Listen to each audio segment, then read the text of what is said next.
지방 중소도시에 거주하고 있는 30대 여자입니다. 작년이었다면 결혼했다고 자기소개를 하겠지만 이젠 더 이상 아니네요.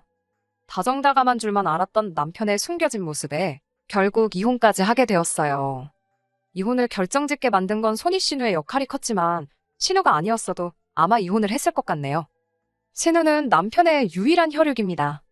어머니는 어릴 적에 집을 나가셨다고 들었고 아버지와는 연을 끊었다고 들었습니다. 아버지의 성격이 엄청 시원시원해서 동네에서 인기도 많았다고 하던데 술만 마시면 사람이 그렇게 돌변했다고 해요. 그냥 술주정 부리는 정도가 아니라 술 먹고 집에 들어왔을 때 뭐 하나만 눈에 거슬리면 집을 아주 난장판으로 만들고 그랬답니다. 손에 집히는 대로 던지고 때리고 부수고. 저 어릴 적에는 저희 아버지가 술 먹고 들어오는 게 참 좋았거든요. 빈손으로 오시는 법이 없고 저희들 먹으라고 맨날 치킨이며 족발 같은 야식거리 사들고 오셨던 기억이 있어서요. 저희 집은 그래도 화목한 편이었다 보니 그런 남편의 과거를 처음 알게 되었을 땐 어떻게 반응해야 할지 참 어려웠어요. 아무튼 그런 아버지의 주폭에 결국 어머니가 견디지 못하고 피부치인 신우랑 남편 두고 야반도주를 했다고 들었습니다. 얼마나 고생이었으면 자식들 버리고 도망갔겠냐 이해가 가면서도 아직 어린애들인데 아버지한테 시달릴 거 생각하면 애들도 데리고 가셨으면 좋았겠다 생각을 했어요. 물론 그 생각을 입 밖에 내지는 않았지요. 남편한테는 그게 평생 상처였을 테니 말이지요. 남편이 대학도 포기하고 졸업 후에 바로 직장을 가졌을 때 신우랑 같이 둘이 집을 나왔다고 합니다. 그 뒤로 아버지와는 완전히 연을 끊었고 처음에는 어떻게 연락처를 알아내서 연락이 왔었다는데 이젠 그마저도 없다네요. 어머니는 아예 집을 나간 순간부터 연락이 안 되었다고 하고요. 아무튼 젊은 나이에 둘이 집 나와서 엄청 고생한 거잖아요.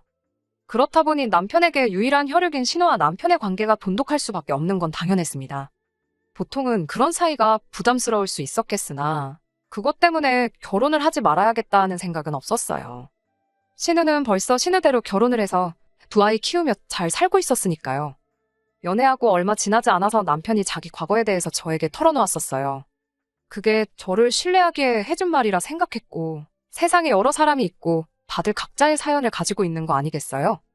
아버지의 주사와 어머니의 부재가 따지고 보면 남편이 잘못한 것도 아닌데 그 과거를 가지고 남편을 색안경을 끼고 보지 않았습니다. 남편도 그런 저에게 조금이나마 감동을 했던 건지 그렇게 연애하던 사이에서 결혼까지 하게 되었지요. 그런데 제가 몰랐던 남편의 모습이 하나 있었네요.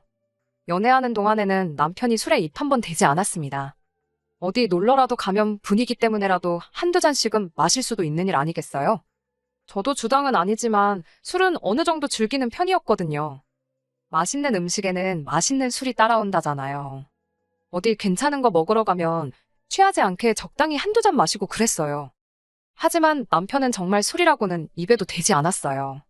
저 혼자만 마시자니 좀 그래서 몇 번 권한 적도 있는데 한사코 거절하면서 정말 한 방울도 제 앞에서 마시는 모습 보인 적이 없던 사람입니다. 심지어 저희 부모님께 인사드리러 갔던 자리에서도 저희 아버지께서 권하는 술도 안 마셨던 사람이에요. 그렇다 보니 저는 저 나름대로 아버지랑 있던 과거 때문에 이 사람이 술을 안 마시는구나 하고 왜 안 마시냐 따져묻지도 않았네요. 술 안 마신다고 해서 나쁠 거 하나 없잖아요. 그런데 술을 입에 대지도 않는 사람이라 생각했던 남편이 알고 보니 술을 엄청 즐기는 사람이었습니다. 그냥 저랑만 안 마시는 거였어요. 결혼 후에 한 달도 채 지나지 않아서 회사에서 회식이 있었다며 코가 삐뚤어지게 마시고 비틀거리며 들어오는 남편을 봤을 땐 정말이지 멘붕이 와서 뭐라 말로 표현할 수도 없었네요. 이렇게 술을 좋아하는 사람이면 왜 여태껏 제 앞에서 술 한 잔 마시지 않았을까 싶다가 남편이 제 앞에선 억지로 그 좋아하는 술을 참고 있었다는 사실을 알게 되었네요. 제 말이라면 죽는 신용까지는 아니더라도 무조건 하는 척이라도 하는 사람이었는데 술 마시고 나니 목소리도 커지고 아예 통제불능이 되더라고요. 일부러 그러는 건지 양말도 뒤집어 벗어 던져버리고 안 씻는 건 물론이고 옷도 안 갈아입은 채로 바닥에 드러누워서는 고래고래 저한테 이거 해와라 저거 해와라 하는 겁니다. 물 떠다 주고 그런 거 어려운 부탁 아닌 거 아는데 이 사람이 저한테 이렇게 술을 좋아하는 걸 숨겼다는 게 무엇보다 충격적이었네요. 한편으로는 그래도 이 사람이 나름 술 마시고 그러면서 스트레스도 풀 줄 아는 사람이구나 이해해주자 싶었기도 했는데 또 한편으로는 걱정이 되기도 했어요. 막연하게 들던 그 걱정이 좋은 걱정은 아니었습니다. 남편이 저에게 말해줬던 과거 남편 아버지의 이야기 때문이에요.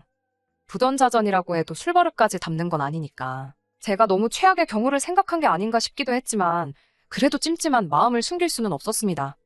다음날 아침에 회식 때문에 좀 마셨다는 심심한 사과를 듣기는 했는데 처음이 어려웠던 거지 한번 시작을 하고 나니 술 마시고 집에 들어오는 횟수가 점점 잦아지기 시작했습니다.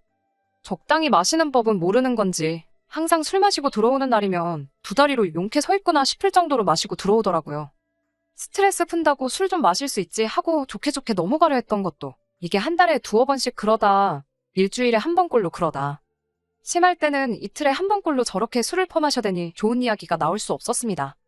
아침이면 술 깨서 미안하다 사과는 하지만 그때뿐이지 결국 며칠 지나고 나면 또 연락도 없이 술 마시고 들어오고를 반복하니 저도 짜증이 나더라고요. 술에만 취해서 들어온 사람한테 술 마시지 말라고 잔소리해봐야 뭐하냐 싶어 별말 안 하려 했는데 매일같이 연락도 없이 술 마시러 갔다가 늦게 오는 게 일상이 돼버리니 이대로 두면 안 되겠다 싶어서 한마디 할 수밖에 없었어요. 다른 말 하려던 것도 아니고 그냥 술 마시면 술 마시러 간다? 미리 연락이라도 주던가 하라고 한마디 했을 뿐인데 현은 술 때문에 꼬여가지고는 뭘 잘했다고 저한테 고래고래 소리를 치더라고요. 남자가 사회생활 잘하고 그러려면 술도 좀 마실 수 있는 거 모르냐고 하면서 잔소리 좀 하지 말라고 적반하장 나오는 겁니다. 순간 욱해서 저도 한마디 더 했어요. 사회생활은 뭔 니만 하냐고 맞벌이 하는 것도 모자라 내가 월급도 더 벌어오지 않느냐고요. 남편 벌이를 가지고 뭐라고 한마디 했더니 남편이 지금 말 다 했냐며 날 무시하는 거냐고 저를 어떻게 한 대 때릴 것처럼 주먹을 움켜쥐고 노려보더니 저를 휙 지나쳐서 방으로 들어가 버리는 겁니다. 혼자 화를 삭히고 더 커질 싸움을 피하기 위해 방에 들어간 거였다면 아마 지금도 꾸역꾸역 남편과 어떻게든 같이 살고 있을 거예요. 그런데 그게 아니라 방에 들어간 이유가 따로 있더군요. 방에 들어가서는 침대 위 이불이며 화장대 위에 올려져 있는 화장품이며 옷장 안에 옷까지 다 끄집어내더니 아주 난장판을 만들기 시작했습니다. 남편의 아버지를 본 적이 없지만 어머니까지 도망가게 만든 그 주사가 아마 그것과 똑같았을 거예요. 저도 방으로 따라 들어가서 지금 이게 뭐 하는 짓이냐고 그만하라고 한마디 했더니 남편이 네가 나에 대해서 뭘 안다고 그러냐며 내가 설마 그 돈 벌려고 이렇게 일을 하고 있겠냐고 소리를 치더라고요. 온 집안을 난장판으로 만드는데 저를 노려보는 눈빛부터가 평소랑 다른 것도 모자라 술까지 취해 있으니 괜히 제가 남편하고 맞불을 놓고 있어봤자 좋을 게 없겠다 싶었습니다. 그래서 결국 제가 자리를 피했어요. 더러워서 피한 것도 있지만 실제로 무슨 일이 일어날까 무서웠습니다. 밖에 나가서 찬바람을 쐬다 보니 남편이 했던 말이 생각이 나더라고요. 자기 월급에 대한 이야기 말입니다. 제가 애초에 남편의 벌이 가지고 아무 말도 안 했던 이유 중 하나가 바로 남편이 연애 중 저에게 털어놓았던 아픈 과거 이야기 때문입니다. 아버지랑은 절연을 했고 어머니는 생사조차 모른다고. 자기도 평범한 집에서 자랐으면 대학도 가고 더 좋은 회사도 취직했을 거라며 저에게 해줬던 그 과거 이야기가 남편에게는 말 못할 큰 상처라 생각했어요. 연애 중 결혼 이야기가 오가는 과정에서 남편 벌이가 저보다 적다는 걸 알게 되었을 때도 당황하지 않았고 그걸 가지고 따로 문제 삼은 적도 없었거든요. 그런데 남편이 자기가 그 돈 벌려고 그러겠냐는 그 말을 곰곰이 생각해보니 아무리 작은 회사라도 연차수가 그렇게 되는데 최저시급보다 조금 더 되는 월급을 받아오는 게 말이 안 된다는 생각이 들더군요.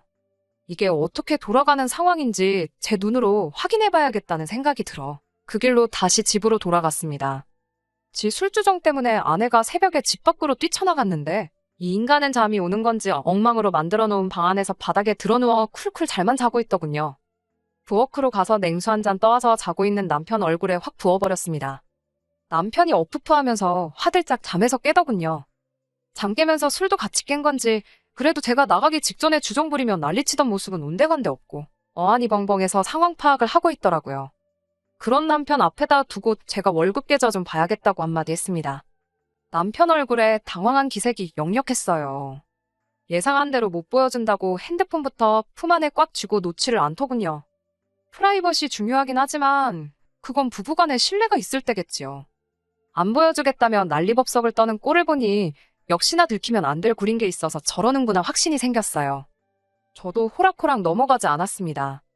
안 보여주면 당장에 이혼이라고 내가 확인했을 때 정말 뒤가 구린 게 하나도 없다면 어떻게든 내가 마음이 풀릴 때까지 사과하고 술 먹고 들어오는 거 가지고도 아무 말 안 하겠다 강하게 나오니 결국 남편은 저를 이기지 못하고 핸드폰을 보여줬습니다. 역시나 계좌에 찍힌 입출금 내역을 보니 남편이 애초에 말한 월급보다 120만 원을 더 받고 있었네요. 액수를 정확히 알 수 있었던 건 정확하게 그 금액이 월급날 맞춰서 현금으로 인출이 되고 있었기 때문이에요. 남편한테 이게 뭔지 설명해 줄 수 있냐 물었습니다. 남편은 꿀먹은 벙어리가 돼서 아무 말도 못하고 그냥 한 번만 모르는 척 넘어가주면 안 되겠냐고 하더라고요. 자기 나름대로 비상금 만들고 싶어서 그랬던 거라고. 앞으로는 월급 나오면 저한테 다 입금부터 하고 용돈 타서 살겠다며 끝까지 말을 안 해주더군요.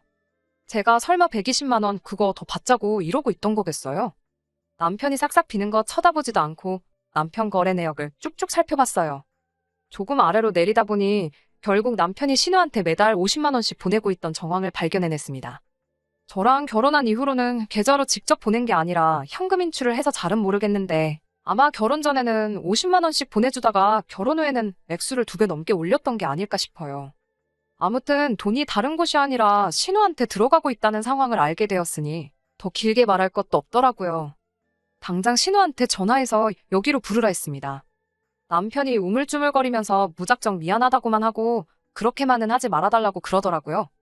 직접 전화할 생각이 없는 것 같아 보여서 그럼 내가 신우 오라고 하겠다 하고 전화기를 들었습니다.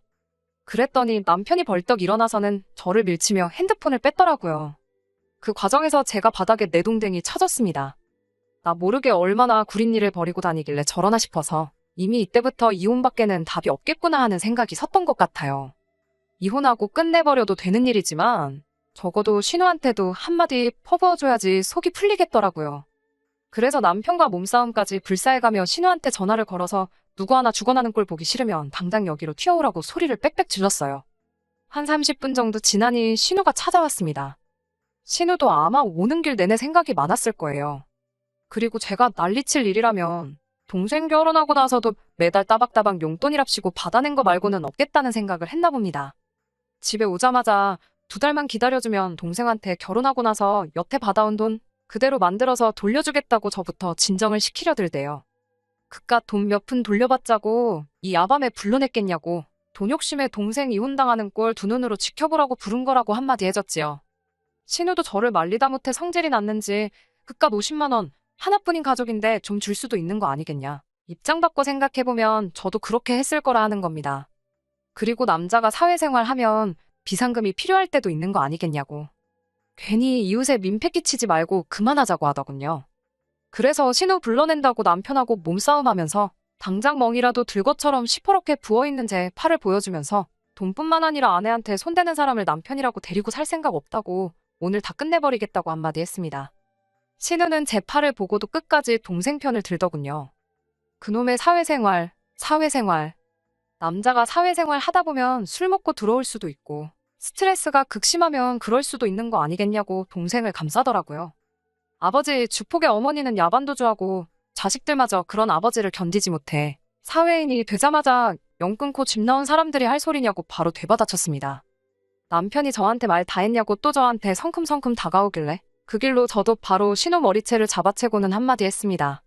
사회생활은 뭐 니들만 하는 줄 아냐고. 나도 사회생활 하고 있고 지금 스트레스 엄청 받아서 그러는 거니 말리지 말라 그러고 신우 머리채를 쥐고 뒤흔들었어요. 남편은 그 와중에도 신우 구하겠다고 저를 밀쳐내는데 저도 저지만 그럴 때마다 신우가 머리채가 뽑혀나갈 것 같은지 아프다고 소리 지르면서 그만 좀 하라고 남편을 말리더군요. 새벽 야심한 시간에 저도 잘한 거 하나 없는 거 알아요. 결국 이웃이 신고를 했는지 경찰이 오고 나서야 상황은 정리가 되게 되었습니다. 저도 많이 열받아 있는 상태긴 했는데 경찰분들도 상황 설명 듣더니 길게 말 안 하고 그냥 신우한테 남편 데리고 어디라도 가라고 하고 저는 야심한 밤인데 이웃들 생각해서 앞으로는 조심 좀 해달라고 주의받고 끝났네요. 그 길로 남편 짐부터 정리해서 다음날 신우네 집으로 전부 보내버렸어요. 신우도 결혼에 애까지 있는 집인데 그 새벽에 동생까지 들이닥치고 날이 밝자마자 짐까지 받으니 그걸 어떻게 집에 설명할 방법이 없었는지 계속 저한테 연락해서 50만 원씩 9개월치에 한 달치 더 보태서 500만 원 만들어줄 테니까 이제 그만 남편 용서해주고 둘이 알콩달콩 잘 살라는 소리만 하더라고요. 매달 120만 원씩 현금 인출이 됐는데 거기서도 끝까지 50만 원밖에 안 받은 것처럼 잡아떼는 걸 보니 기가 차더군요. 그 돈이 필요해서 그런 거 아니고 빠른 시일 내로 이혼 서류 만들어서 보낼 테니 시간 끌지 말고 동생 설득해서 도장이나 찍어 놓으라고 하고 말았습니다. 그리고 몇 달 전에 완전히 남편과는 법적으로도 쫑이 나게 되었네요. 이혼 과정에서 이래저래 스트레스가 많았는데 이제는 속이 다 후련합니다. 신우말 맞다나 하나뿐인 혈육이나 마찬가지인데 누나한테 용돈하라고 돈 좀 보내주는 거 이해할 수 있어요. 신우도 결혼해서 가정 꾸리고 남편이 벌어주는 생활비로 애 둘 키우며 잘 살고 있으면서 동생한테까지 매달 따박따박 돈을 받아간다는 게 도무지 제 머리로는 이해가 되지는 않지만 그래도 남편이 저한테 결혼 전부터 솔직하게 말해줬다면 어떻게든 이해해보려고 노력했을 수도 있을 것 같습니다. 하지만 술은 다시 생각해볼 문제라고 생각해요. 일로 받는 스트레스, 당연히 술로 풀 수 있는 부분이지만 당장 술 때문에 어머니 도망가게 만든 아버지를 욕하고 결국엔 영까지 끄는 남편이었는데 당장 자기 자신도 그런 아버지와 다를 게 없다는 걸 알고는 있을까요? 반성하며 사는 것까진 바라지 않지만 이제 두 번 다시 제 인생에 나타나주지 않았으면 하는 바람입니다. 끝까지 들어주셔서 감사합니다. 오늘의 사연은 여기까지입니다. 구독과 좋아요, 알람 설정 부탁드리고 더 좋은 사연으로 다시 찾아뵙겠습니다. 감사합니다.